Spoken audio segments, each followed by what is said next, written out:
Assalamualaikum warahmatullahi wabarakatuh. Selamat sore buat Tribuners dimanapun Anda berada. Salam sehat dan juga salam bahagia untuk kita semua. Jumpa lagi bersama saya Fioriana Jiratno. Kali ini dalam program Ngobrol Virtual edisi Jumat 18 April 2025. Dan tentunya hari ini kita sangat beruntung karena kita akan ditemani oleh dua narasumber yang tentunya sangat inspiratif juga dan akan membagikan bagaimana mungkin pandangan mereka atau kedua narasumber kita melihat santri dan juga alumni dari pesantren Al-Ikhlas Sulawesi Barat dapat menjadi atau juga mungkin bagi seluruh pesantren atau juga santri-santri di seluruh Indonesia gitu ya, dapat menjadi penggerak atau motor penggerak menuju Indonesia Emas 2045.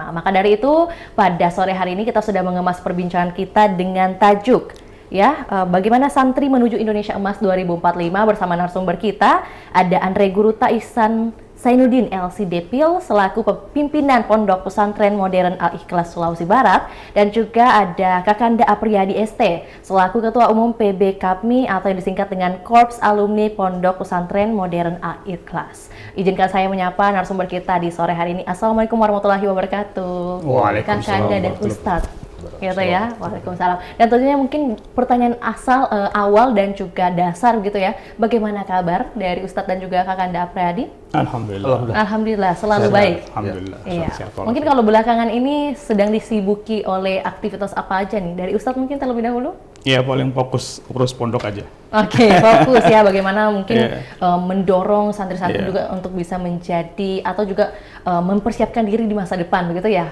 Ustadz? Baik, kalau dari Kakanda Apriyadi sendiri? Mungkin hampir sama dengan Anak Guru Ihsan Zainuddin, fokus untuk hari-hari dan alhamdulillah akhir ini sebagai pengurus fokus di pengurus alumni. Oke, dan selamat atas keterpilihannya baru-baru ini saja terpilih secara aklamasi menjadi ketua alumni begitu ya, ketua alumni. Bagaimana kesan-kesan yang dirasakan oleh Kak Apriyadi? Sepatah dua kata mungkin boleh. Terharu dan sangat amanah buat saya nanti ke depan. Baik. Tentu saya tak lupa saya ucapkan terima kasih untuk Anak Guru saya Pimpinan Pondok karena sebelum kongres itu saya banyak konsultasi dengan beliau, termasuk pengurus KAPMI sebelumnya. Saya selalu karena ya terus terang kapasitas ke sana masih jauh sebenarnya untuk menjadi, tapi mungkin ini satu amanah besar dan terima kasih untuk saya ucapkan banyak terima kasih untuk saudara-saudara saya di lintas alumni, entah itu alumni angkatan dari 90 hingga sekarang, itu terima kasih banyak telah saya mengamanahkan. Dan akan terus mendedikasikan dirinya begitu ya sebagai alumnus dari Ponpes Al-Ikhlas Sulawesi Barat.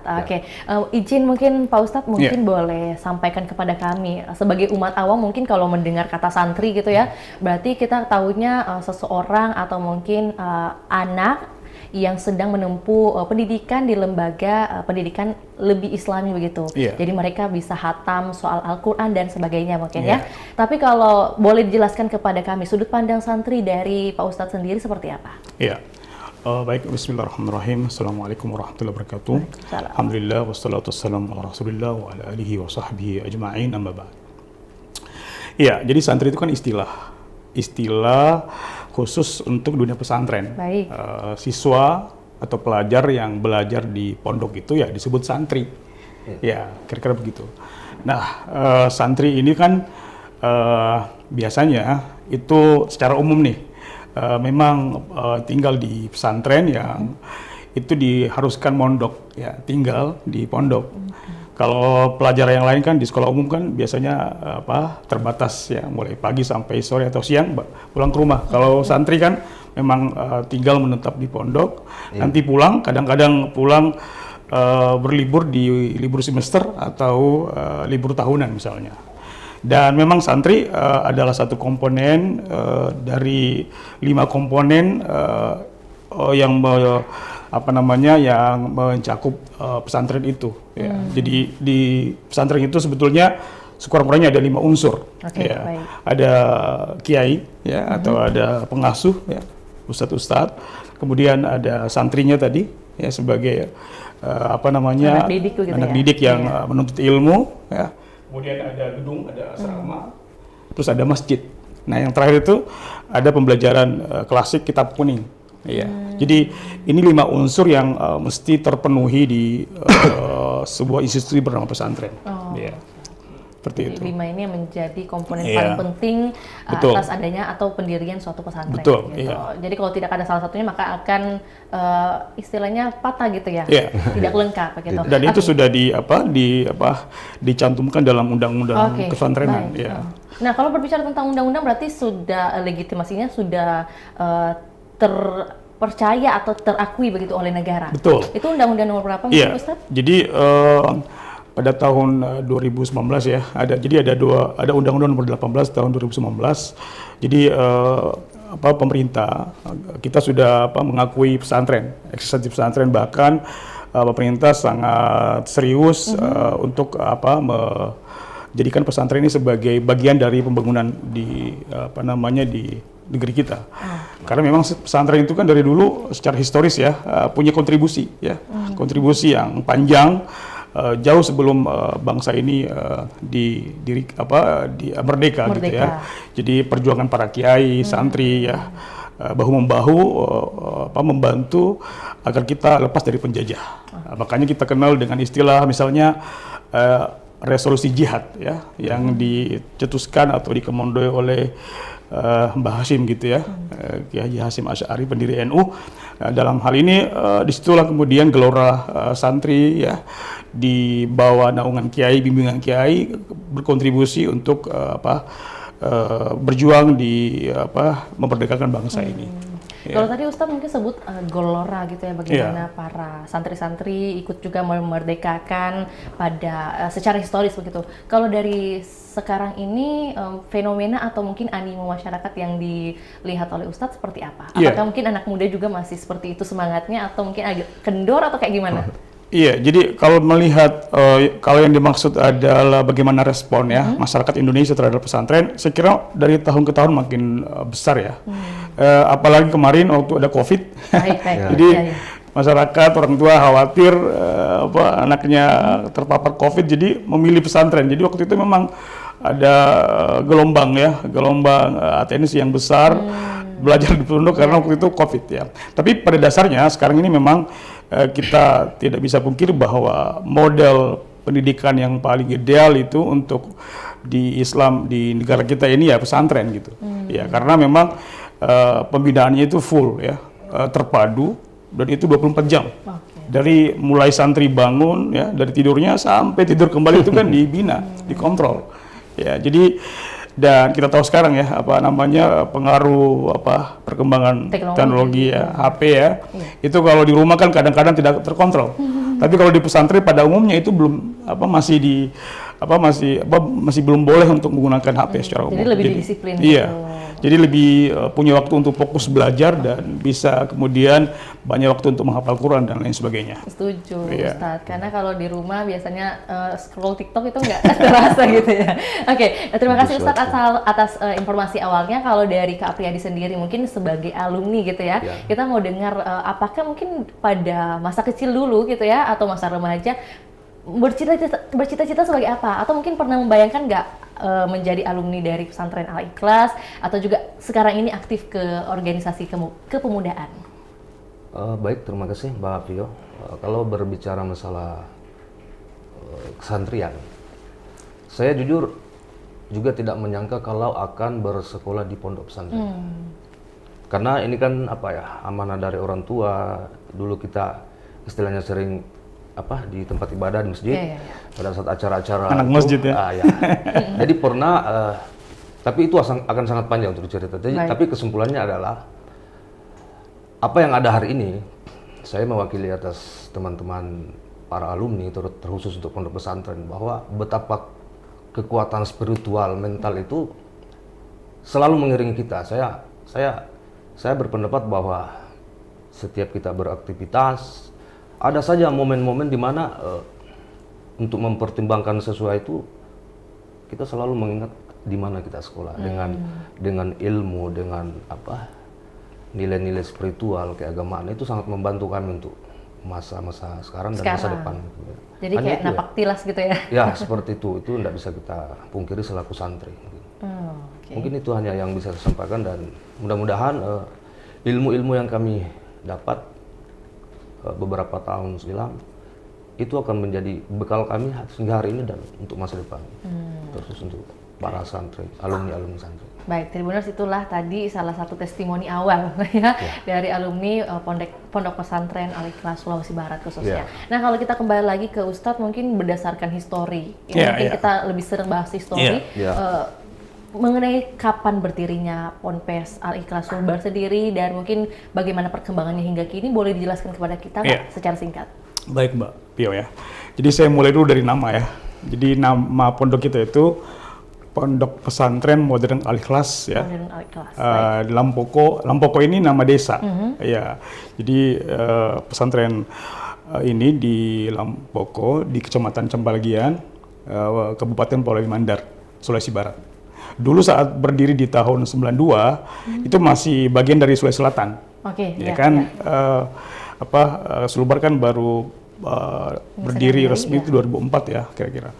Jadi ini didirikan oleh seorang saudagar yang sangat peduli dengan dunia pendidikan, dan beliau sebetulnya masih ada, alhamdulillah. Dan sungguh terus terang setiap kali mengingat nama beliau itu atau mengingat beliau ada rasa haru dan bangga serta rasa yang kadang-kadang susah diekspresikan dengan kata-kata begitu, karena ini sosok yang sangat ikhlas ya. Jadi betul-betul dia impakkan seluruh hartanya untuk membangun pondok itu. Kan biasanya pondok-pondok kan secara umum dibangun oleh kiai awalnya kan. Nah ini beda, ini dibangun oleh seorang tokoh atau seorang pedagang katakanlah waktu itu, seorang pebisnis yang sukses, yang peduli dengan dunia pendidikan. Dia berpikir bagaimana anak-anak dari Mandar ini, artinya di Sulawesi Barat ini, itu nggak perlu jauh-jauh sekolah gitu di luar wilayah Sulawesi Barat begitu atau di Mandar begitu. Jadi waktu itu memang pesantren masih sangat sedikit, Mbak. Ya, tapi yang perlu dicatat bahwa di Kecamatan Campaligan ini itu sebetulnya tidak asing lagi, karena di sana adalah kampung yang sangat religius. Itu ada istilah Kampung Masigi, itu di Desa Bonde, tidak jauh dari kita. Di situ sebetulnya cikal bakal sejarah perkembangan Islam ya, yang mana dulu di sana banyak ulama ya. Bahkan sampai hari ini ada masjid di sana, itu usianya sudah lebih dari 200 tahun, jadi 2 abad kira-kira. Dan waktu itu banyak ulama yang belajar ya, dulu di Mekah datang ke sana dan mengajarkan ilmu, dan itu turun-temurun tuh. Jadi ada titik temu nih antara pondok kita yang kemudian barangkali tentu saja, dan saya yakin itu meraup berkah ya dari tanah Campalgian ini, dari eksistensi ulama-ulama yang dulu datang menyebarkan ilmu di sana. Karena itu di sana itu sampai sekarang dikenal dengan lingkungan yang ada istilah pengkaji kita ya. Pengkaji kita. Ya, pengkaji. Jadi komunitas atau bahkan sudah berbentuk pondok pesantren ya. Jadi di sana diajarkan kitab kuning ya. Kemudian sampai hari ini banyak sekali santri dari berbagai pelosok ya, baik di daerah dalam Sulawesi Barat atau dari luar itu datang belajar gitu. Jadi sekali lagi jadi pondok pesantren ini berada di kabupaten atau persisnya di kecamatan yang sebetulnya adalah kecamatan yang sangat religius. Ya, kira-kira seperti itu. Jadi memang dasarnya udah dalam kawasan yang religius. Betul. Ditambah lagi ada amal baik begitu ya dari orang yang begitu bersahaja begitu menurut Ustadz. Jadi selanjutnya dikit ya Mbak. Jadi ketika itu tentu beliau tidak sendiri. Jadi beliau berkenalan dan akrab dengan Kiai Haji Habib Imran. Beliau dulu adalah pimpinan pondok pertama pesantren kita.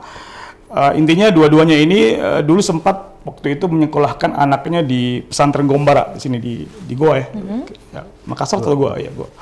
Itu dua-duanya ketemu dan terjadi perbincangan singkat.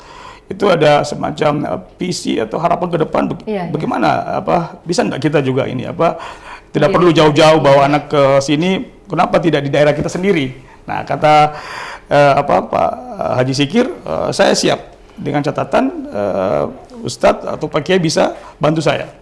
Ya, semua biaya, semuanya, segalanya itu tidak perlu dipikir, itu menjadi tanggungan saya dan keluarga saya. Iya.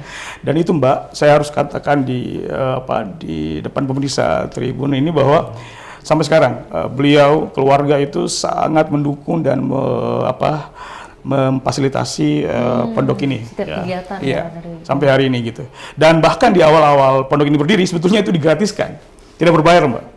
Ya, jadi ya alhamdulillah sampai hari ini pun juga sangat ekonomis begitu.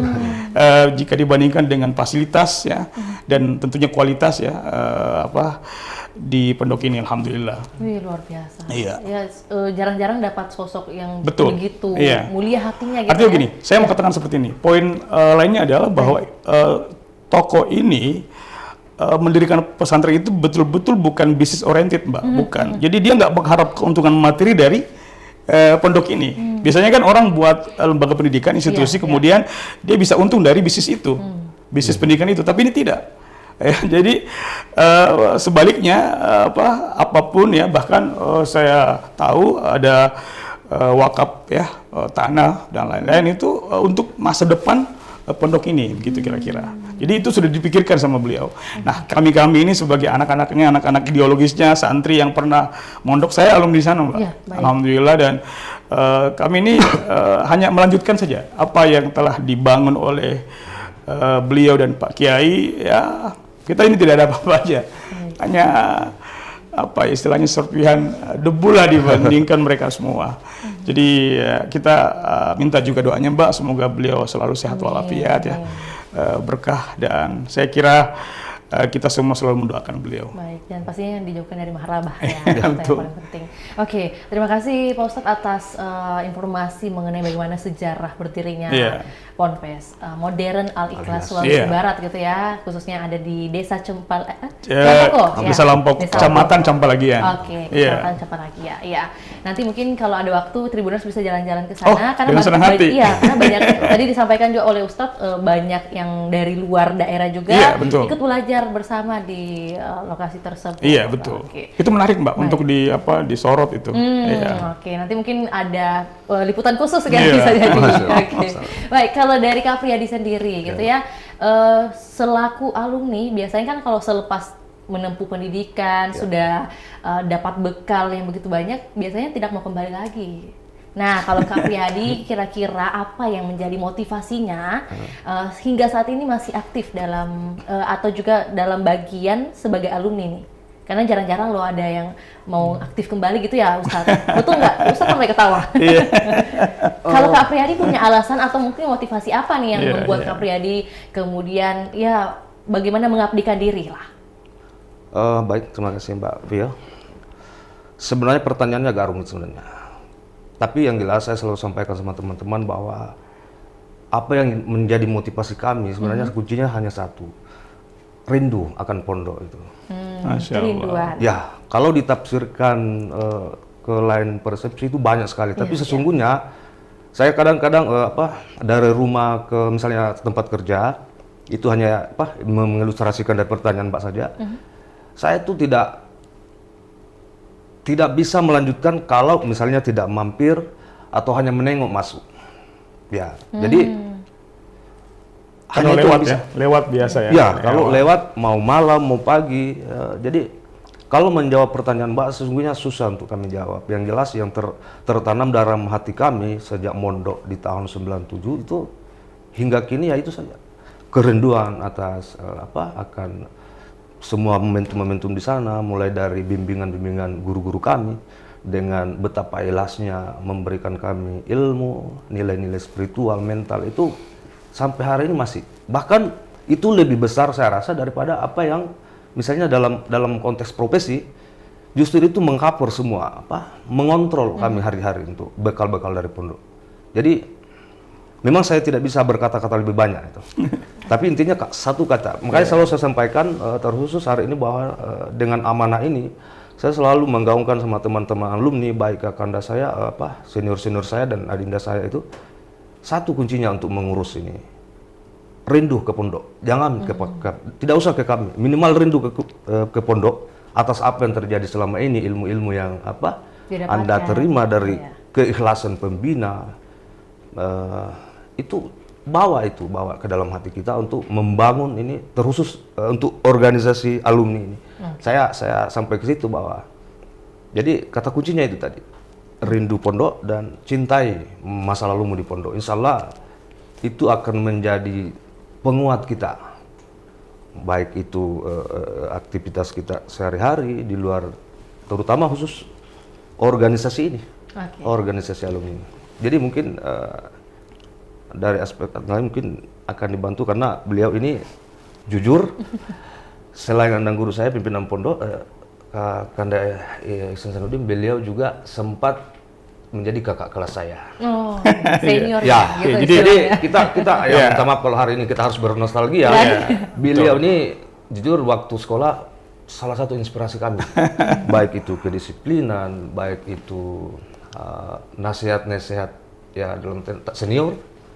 Sampai hari ini masih ya, terutama di bidang kegiatan pramuka itu atau OSPI lainnya. Jadi sangat panjang untuk kita bahas. Intinya kata kuncinya adalah kami masih rindu untuk mondok. Iya, jadi saya tambahkan dikit ya, Pak. Karena ini kan saya juga bicara sebagai alumni. Baik, ya. Saya mondok 6 tahun di sana dan alhamdulillah. Jadi kata rindu itu maksudnya adalah ini yang saya rasakan juga ya Mbak ya, bahwa kehidupan kita di pondok itu berkesan. Itu sangat memberi arti yang besar terhadap perjalanan hidup kami selanjutnya. Ya, jadi bayangkan Mbak, di pondok itu kita dilatih kedisiplinan, dilatih kesabaran, komitmen, ya, dan kemudian kita hidup bersama teman-teman, bersosialisasi begitu ya. Dan yang terpenting di pondok itu adalah kita belajar untuk bisa selalu dekat ya kepada Allah Subhanahu Wa Taala, karena kita itu tanda kutip itu memang dipaksa untuk beribadah gitu. Bayangkan kita barangkali ya, belum tentu barangkali kita ini bisa disiplin sholat kalau nggak didisiplinkan selama di pondok. Iya. Jadi itu yang artinya kesan-kesan itu yang kemudian tidak mungkin bisa dilupakan. Berapapun lamanya di sana gitu. Ada kan kadang ada yang cuman 3 tahun, 4 tahun atau kurang dari itu atau sampai selesai, itu luar biasa. Jadi kemudian di pondok itu ada konsep ya, konsep keberkahan, Mbak. Ya, ada nilai-nilai itu yang yang kami rasakan lebih banyak dan itu umum dirasakan oleh seluruh santri yang pernah mondok begitu. Berkah apa itu maksudnya adalah bagaimana ada nilai-nilai kebaikan yang kami rasakan itu ketika kita dididik sama ustadz ya, bersama ustadz, kemudian berkhidmat untuk ustadz, buat pondok gitu. Kemudian dari waktu ke waktu kita sholat di 5 waktu itu tepat waktu, kemudian tidak lepas dari Al-Quran gitu ya Mbak, kita pelajari, kita hafal, dan memang kita berada pada kondisi atau lingkungan yang sangat terjaga begitu. Kondusif, ya, gitu ya. Kondusif, kita dijaga untuk tidak bebas sebebas-bebasnya. Ya, jadi benar-benar bahkan karakter-karakter lain ya, misalnya karakter pemberani, karakter bisa berani tampil di depan umum, itu semua kita dapatkan di pondok. Iya, yang tadinya kita malu-malu, kita introvert. Ya, introvert, mau tidak mau kita berbaur gitu. Ya, apalagi di pondok kita dilatih ada skill public speaking, latihan ceramah gitu ya, Mbak. Jadi kehidupan itu, terutama kehidupan 24 jam ini, Mbak. Ya, jadi kita tidak pulang ke rumah setelah jam formal, kita di asrama, ketemu dengan teman yang sama, ya, bersama dengan guru-guru kita, yang kita lihat itu sangat ikhlas membina. Kan kita tidak usah lah kita semua orang tahu lah bahwa sebetulnya betul-betul kalau mau melihat orang-orang yang sepenuh hati berkhidmat buat agama, lihatlah orang-orang yang masih bersedia untuk membina di pesantren-pesantren ya. Ya meskipun tentu ya aspek-aspek profesionalisme gitu ya dan manajemen itu diperbaiki terus supaya pihak pondok yayasan juga berpikir untuk kesejahteraan mereka tentunya gitu. Dan tetap ada evaluasi. Iya, tapi secara umum siapapun kiai ya, ustadz ya, ustadzah ya, ibunya itu mereka masya Allah itu menganggap kita itu ya anaknya begitu. Tanpa membedakan. Iya betul ya itu. Jadi ada cinta kasih, ada kebersamaan yang nilainya itu susah Mbak untuk dibandingkan di tempat lain. Ya itu yang mengesankan dan membuat rindu. Kira-kira seperti itu. Makanya motivasi Iya. terjawab. Nah ketika saudara Apriyadi misalnya diminta teman-teman atau semua yang lain diminta untuk kemudian melanjutkan kepengurusan KAPMI. KAPMI ini kan singkatan Mbak. KAPMI itu kan Korps Alumni Pondok Pesantren Modern Al-Ikhlas. Jadi disingkat KAPMI. Ya, jadi baru-baru ini telah sukses menyelenggarakan kongres. Jadi beliau secara aklamasi dipilih untuk 3 tahun ya, 3 tahun satu periode 3 tahun dan tugas beliau cukup berat karena sekarang ini alumni sudah menyebar, Pak. Di berbagai lini begitu dan di berbagai daerah. Yang unik dari pondok ini adalah pondok ini sejak berdiri punya visi yang memang selalu menyeimbangkan dua aspek ini, aspek imtak dan iptek gitu. Iya, itulah makanya tidak heran kalau alumninya di sini ya itu benar-benar bebas begitu mau jadi apapun, tapi berjiwa santri. Saya beri contoh, beliau saja ini santri tapi dia ini seorang seniman, Mbak. Ya ini jago lukis ini, bahkan sudah menjadi guru internasional. Ya jadi dia sudah banyak murid-muridnya bule ini, ya yang diajar melukis dan lain sebagainya. Artinya luar biasa. Jadi banyak yang jadi dokter sekarang, alhamdulillah jadi dosen, jadi politisi bahkan, ya. Jadi ini kita melihat bahwa pondok ini unik ya, berbeda dan alhamdulillah ketika kita bertemu di sebuah acara, ada sebuah event reuni seperti itu dan sebentar juga nanti ada acara nanti, itu rasa-rasanya kembali memori-memori yang pernah kita dapatkan di sana dan itu luar biasa, Mbak. Jadi kalau ketemu itu silaturahmi sekalian flashback itu memori-memori indah yang bisa atau mungkin sudah tidak bisa terulang gitu. Ya tadi mungkin sempat dibahas sedikit sama Ustadz bahwa pondok pesantren modern Al-Ikhlas Sulawesi Barat ini itu kan bukan hanya fokus pada ilmu agama saja. Ini sekali lagi karena tadi sempat disinggung bahwa akan ada agenda yang mana akan dihadiri oleh para diaspora-diaspora yang merupakan alumni dari pondok pesantren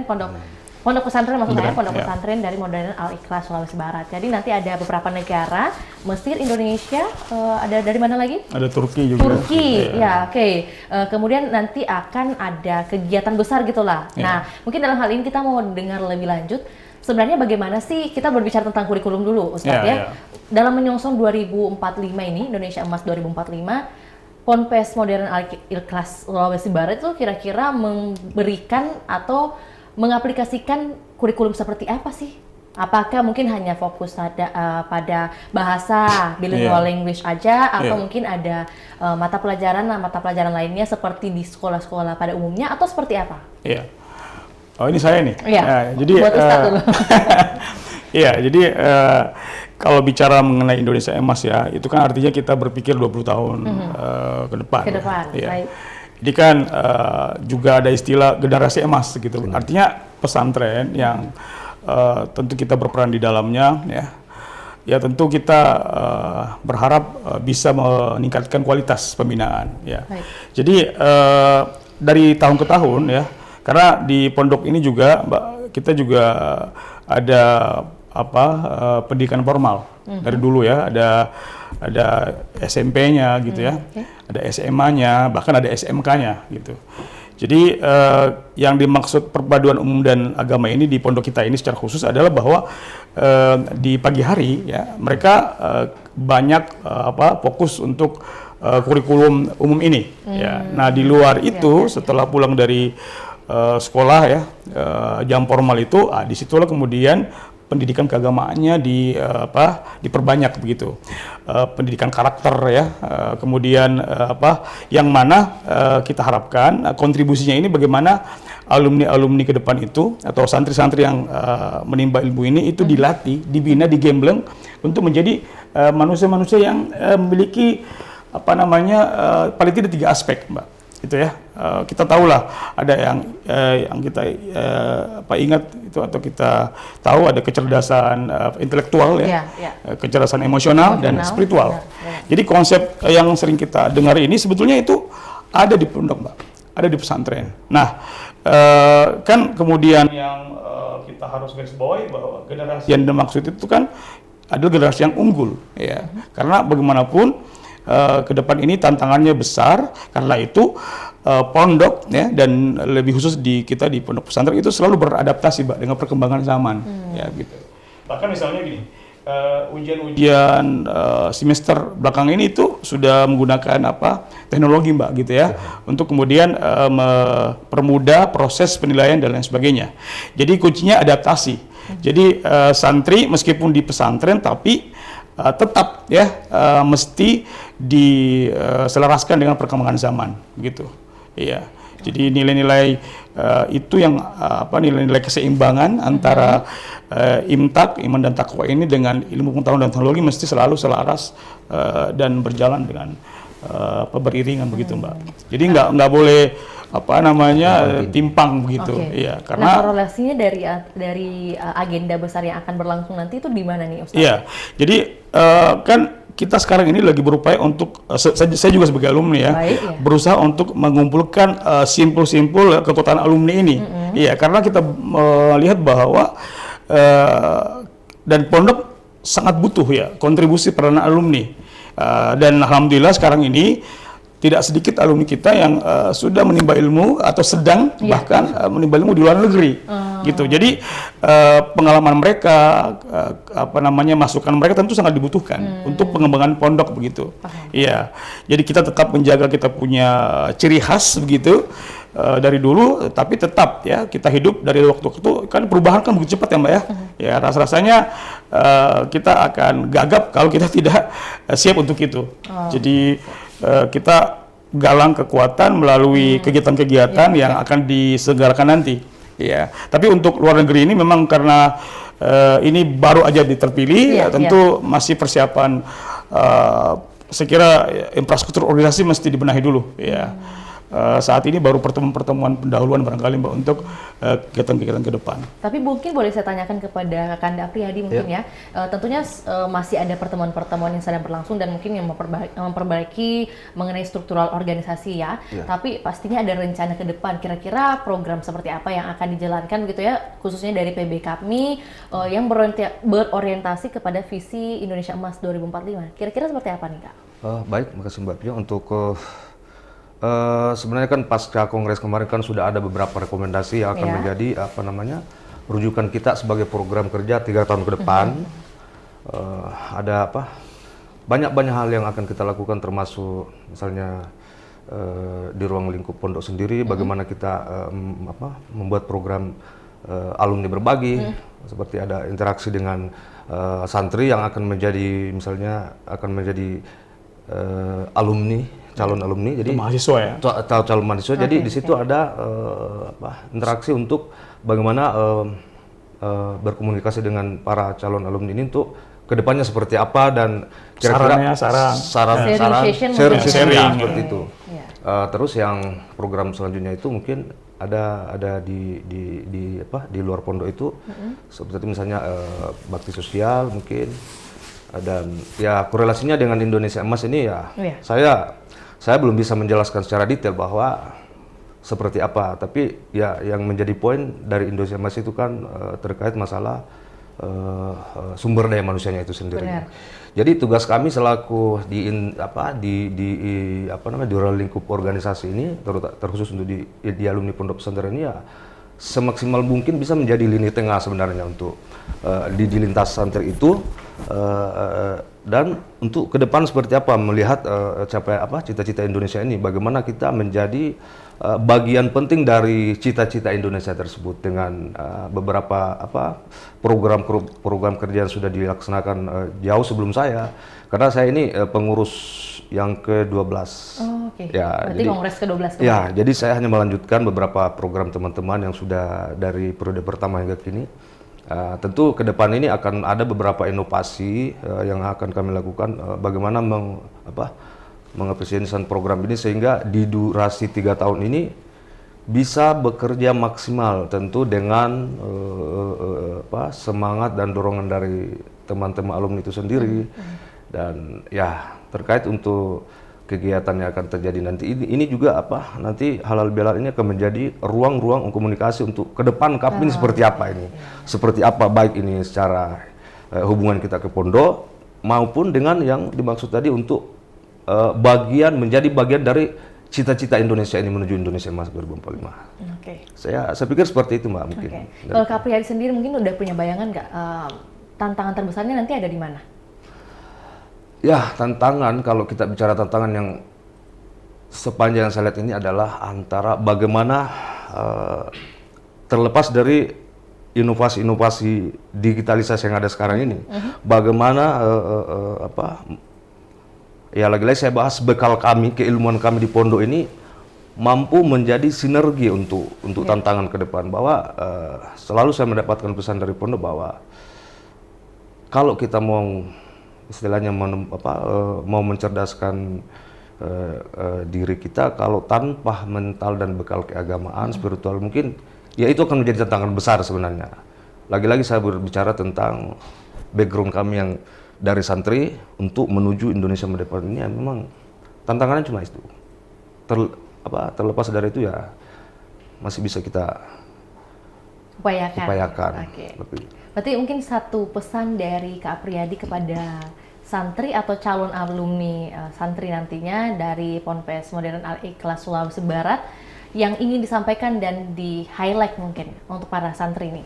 Seperti apa yang mau diberikan masukan, mungkin seperti apa kepada para santri saat ini yang sedang menempuh pendidikannya?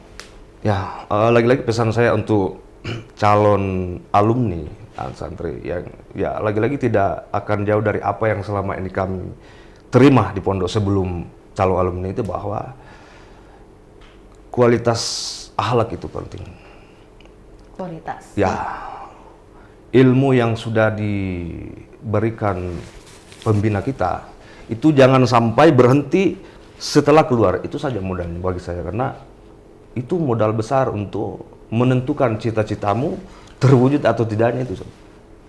Mau kemana, entah itu mau mengambil profesi lain misalnya, ya saya sampaikan selalu saya sampaikan sama adik-adik yang kemarin ini, bahwa raihlah cita-citamu dengan basic apa yang Anda terima di pondok, ilmu-ilmu spiritual, nilai-nilai nilai-nilai keagamaan, dan ya mental spiritual itulah modal itu untuk menuju ke jenjang selanjutnya untuk para calon alumni. Jadi bukan hanya ilmu, tapi bagaimana kita bisa mengelola emosional, kemudian skill-skill yang ada, begitu ya? Ya, jadi menurut saya kan selalu saya ingat pesan pembina itu apa? Ya, ilmu itu adalah cahaya. Ketika kita berilmu mungkin akan bercahaya, tapi tanpa agama, tanpa bekal spiritual keagamaan, mungkin ya kalau bahasa saya di dunia seni itu ya cahaya itu akan redup. Mungkin itu dari saya. Oke, terima kasih Kak Priyadi. Mungkin terakhir untuk Ustadz sendiri, Ustadz, harapan Ustadz kepada santri atau juga alumni dari Ponpes Modern Al-Ikhlas Sulawesi Barat dalam 20 tahun ke depan menyongsong Indonesia Maju, Indonesia Emas 2045, kira-kira apa? Ya, tentu saja poin utama adalah kita harus pertama bersungguh-sungguh, ya, bersungguh-sungguh untuk belajar ya dimanapun kita berada. Secara umum ya, di pesantren ya kita harus sabar, ya, sabar. Karena proses di pesantren itu pada dasarnya kalau dijalani dengan baik itu sejalan dan senapas dengan harapan bangsa kita ya, atau negara kita untuk melahirkan generasi yang unggul. Kemudian makanya di pondok hari ini kita coba buat satu slogan atau prinsip yang menjadi cita-cita sedang dan akan datang begitu, bahwa santri kita itu harusnya punya 3 komponen dasar begitu, atau komponen utama. Yang pertama harus berakhlak ya, tadi yang sudah disampaikan sama Pak Priyadi ini, bahwa ya itu akhlak itu mesti gitu, karena itu menjadi satu hal yang diharapkan dimanapun kita berada. Yang kedua adalah santri itu harus berilmu ya. Kenapa dikedepankan akhlak? Karena kita yakin di pesantren itu kudu berakhlak dulu sebelum belajar. Karena bahaya kalau orang punya ilmu tapi tidak punya akhlak begitu, Mbak. Nah, dan yang terakhir adalah ini dalam rangka kompetisi dan biar bisa kedepankan kita di dunia ini kan harus berkompetisi ya. Jadi santri terus berprestasi gitu, supaya dia bisa eksis ya dimanapun dia bisa dimanapun berada begitu. Jadi santri yang berakhlak, berilmu dan berprestasi itu menjadi kata kunci untuk pembinaan saat ini, Mbak, di pondok kita. Ya, sekiranya demikian. Jadi yang penting untuk seluruh santri begitu ya. Tadi mungkin sudah disampaikan bahwa bukan hanya berlaku untuk Ponpes Modern Al-Ikhlas Sulawesi Barat saja, tapi berlaku untuk seluruh santri dimanapun berada untuk sedang menimba ilmu. Mungkin yang paling penting adalah bagaimana berakhlak, itu yang harus diutamakan, berilmu dan juga pastinya berprestasi gitu. Jadi kalau misalnya punya skill tinggal dikembangkan dan paling penting adalah bagaimana tetap berakhlak dimanapun berada gitu. Betul. Ya paling penting. Oke, mungkin untuk agenda selanjutnya nanti yang ada sharing session mungkin dengan para diaspora itu akan diselenggarakan kapan, Ustadz, atau juga dalam waktu dekat ini, Mbak? Dalam waktu dekat. Jadi nanti akan dikabari lebih lanjut begitu ya. Oke. Tapi paling tidak sudah ada informasi awal untuk seluruh Tribuners atau yang juga merupakan alumni dari Ponpes Al-Ikhlas Sulawesi Barat itu bisa mempersiapkan dirinya ikut serta gitu ya. Oke. Terima kasih banyak buat Ustadz dan juga Kak Apriyadi atas waktunya. Mohon maaf mungkin. Dan terima kasih sudah diundang dan difasilitasi untuk bisa sharing di sini, Mbak. Baik, terima kasih juga. Mohon maaf jika ada kesalahan mungkin dari segi kata atau juga tutur perbuatan. Mohon dimaafkan. Akhir kata saya Fiorina Ciretno mewakili kedua narasumber kita dan juga tim pamit undur diri. Assalamualaikum warahmatullahi wabarakatuh. Sampai jumpa. Download Tribun X sekarang, menghadirkan lokal menjadi Indonesia.